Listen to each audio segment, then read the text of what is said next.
Welcome to Business as a Magical Practice, where your business is the vehicle for your self-integration and soul evolution. My name is Sam Garcia, and I'm the founder of Dirty Alchemy Digital Marketing. And I'll be guiding you through how you can use your business as a spiritual practice and what magical businesses are doing to hit their goals and change the world. Together, we'll be relating the mystical to the world of business so that our work can unite spirit and matter, shadow and light, conscious and unconscious. Let's dive in. Happy September, everyone. It is my birthday month, and I'm absolutely one of those obnoxious people who celebrates for the entire month. And I am actually pretty proud to say that I've converted my husband from someone who begrudges holidays because of the sour taste of religion in his mouth to someone who celebrates it all with me. I just really love to celebrate. I love celebrating the passage of time, the passage of seasons. I love the rituals, the fact that we get to make our own rituals as a family. And especially moving from the 4-season environment of Michigan to a comparatively subtle season change in Hawaii, I don't get to rely on the novelty of season changes much anymore. Like the excitement for summer and then the longing for the autumn coziness when it's 100% humidity for the second month in a row in September, whatever month it is. And then the delight in the first snow of the winter, which switches into like being really pissed off when it's February and the sky is gray every day and the ground is brown sludge because it's too cold to snow anymore. Good old Michigan. But anyways, you're getting me in a wonderfully caffeinated state. I usually record these in the afternoon, but right now it's happening at 9 a.m. Post second cup of coffee. We'll see when the second cup kicks in. So we just hired a new woman onto our team, and she actually lives on Maui. So we get to meet up in person today, which is so fun. And I mean, there are so many benefits of running an online business, and the fact that we're growing and we have a client wait list during a global pandemic is a testimony to that, truly. But it's also nice to physically be around other humans beyond your spouse that's around 24/7. So I decided to hire someone specific to Maui this time around. So while we're still a remote digital agency / online business, I still get some in-person time. Because as business owners, we get to make our own rules, which is so fun. Okay, thanks for letting me ramble. So we have a really fun episode today. It's on distillation, and I'm not talking about making moonshine. But first, I've been having so much fun with this podcast lately, and it feels really good to see those positive reviews coming in from people who are having just as much as fun as I am. So if you are enjoying this podcast so far, if you're getting anything out of it, please rate and review us on Apple Podcasts, Google Podcasts, wherever you're listening. It really helps the podcast, and it totally makes my day to hear from you. So today's episode is all about distillation. If hearing that immediately makes you think of chemistry and science, and you're not really into that right now, don't worry. This is all going to tie back into your magical online business, and it's really powerful stuff, I promise. So distillation is one of those words that has multiple meanings across different fields, but essentially every definition says the same thing. When you distill something, you're breaking it down until you have extracted the central meaning, or the most important aspect of what it is. In chemistry, it means that you have essentially broken down a liquid through alternate heating and cooling to a point where it is completely refined, purified, and highly concentrated. And this is actually a central process in alchemy.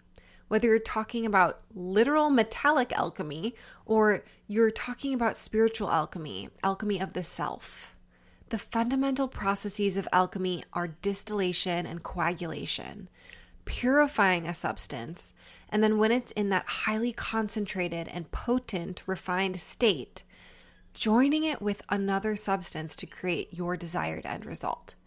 So, when we are talking about spiritual alchemy, we're talking about distilling ourselves, refining our own insights until we start tapping into the central essence of who we are as a person, as a soul. When we concentrate hard on the parts of ourselves we are trying to distill, maybe a certain belief we have that we want to change, the energy of that belief becomes volatile, and the powerful creative forces behind that energy are able to be released. Then you can coagulate that distilled energy into a new force to shape it how you want, creating deep spiritual change. But if you want to get there, you first have to go through that period of purification and refinement. If that all sounds a bit too scientific for you, think of it this way. You're probably already using distillation in your daily life. It's why distilled water is more expensive and typically sought after than tap water, because it's purified. All of the unwanted additives are taken out, so you know that what you're getting is the pure essence of water. Like the honeybee who transforms nectar into honey. When bees bring nectar from flowers back to their hives, the whole hive gathers around to fan their wings really quickly, a process that evaporates out the water. This actually distills the nectar to make it into its purest form, honey, the purest form of flower nectar. If you haven't seen a video on this before, it's really, really cool to watch, so we'll put a link in the show notes. Another good example is essential oils. They are extractions from a plant that are distilled. That's why they smell so strong and their effect is so potent. They've gone through that refinement process where anything extra is taken out, so you're left with only the most pure and potent parts of the plant. So, maybe you're wondering how this applies to your business. I see a lot of online business owners who are building online programs or online courses who are tempted to dump as much info as they can into their course or program.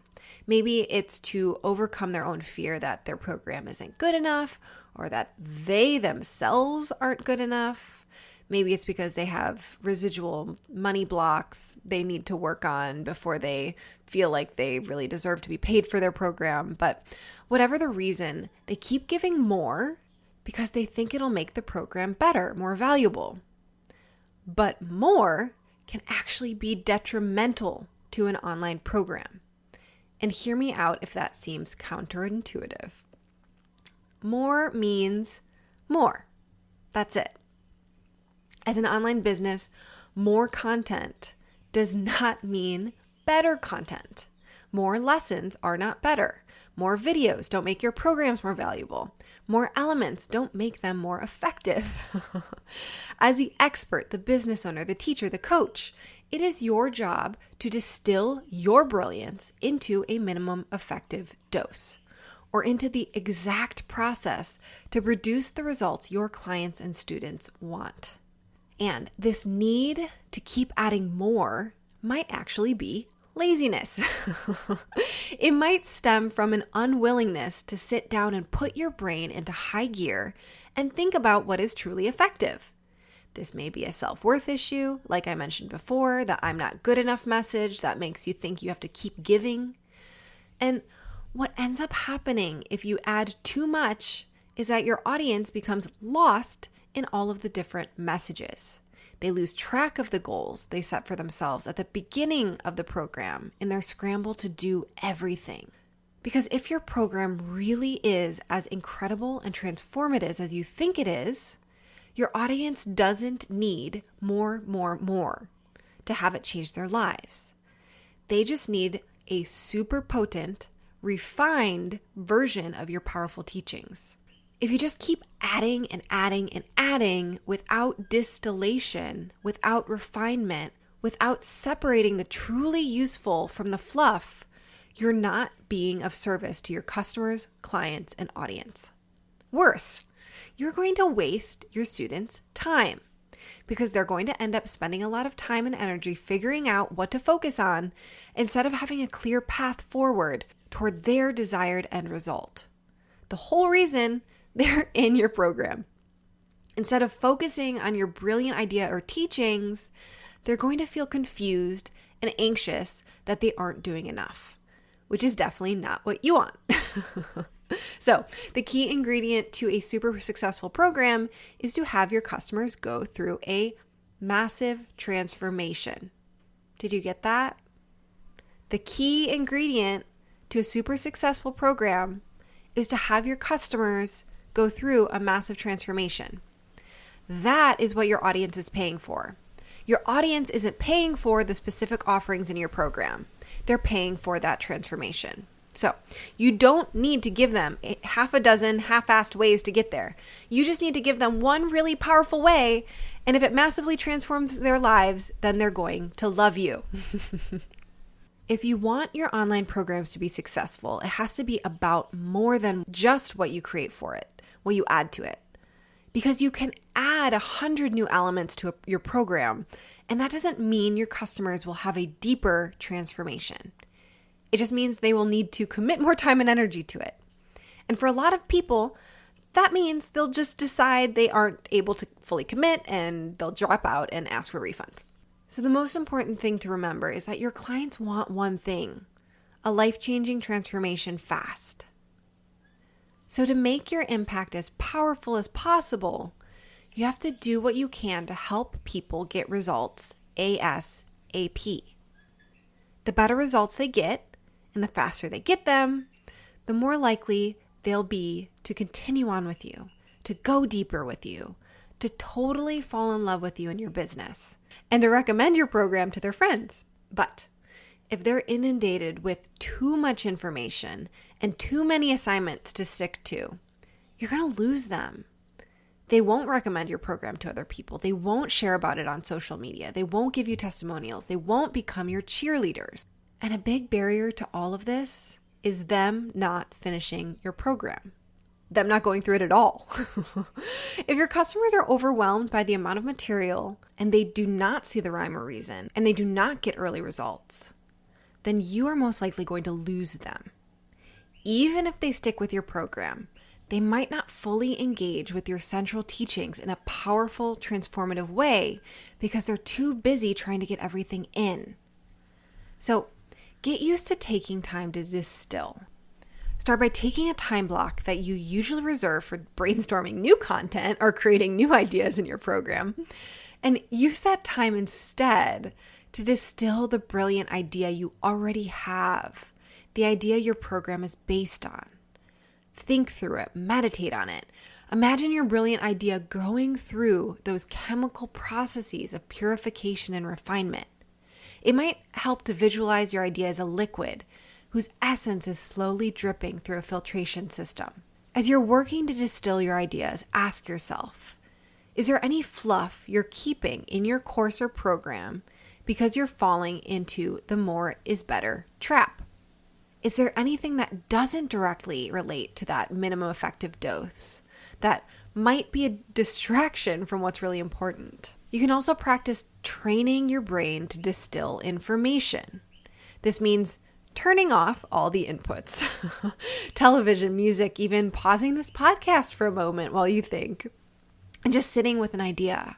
Not thinking about all the things you can do and make with that idea, but sitting with the idea itself. Ask yourself, what's at the center of that idea? What's the essence of it? And what is the fastest and most effective way for other people to understand it? You can do this with anything. And actually, the more you start doing it for random things you see on a daily basis, maybe trying to distill down the essence of the last book you read or the last website you visited into one powerful sentence or one powerful process. When you do this regularly, the better you'll get at training your brain to distill your own ideas for your business. So your offerings can become as potent as possible, and your audience, students, clients, whoever, can see huge transformations fast. So I actually have an assignment for you as you're working through distilling your brilliance for your online program. Write down everything you give to your audience in your program, everything. Whether it's an article you wrote, a masterclass, a live Q&A, everything. Then under each column, write how that specific component of your program helps to create the massive transformation you want your audience to have in their lives. If you're struggling to come up with how something contributes to that transformation, or if you're noticing that some of your offerings are much more potent than others, cut the ones that aren't serving you anymore, that aren't serving your students anymore. And while you're at it, if you find yourself perpetually in this more is better trap, take some time to ask yourself, why? What blocks are getting in the way of you taking a step back and letting the brilliance of your idea shine through? Are you nervous, scared, feeling not good enough? Knowing what motivates you to keep creating instead of taking time to reflect and distill is going to continue helping you refine your ideas. I would love to hear what epiphanies or ideas come from this. If you realize anything about your brilliant ideas or something you should change in your program, let me know. Head on over to Instagram at The Dirty Alchemy. I so want to hear it.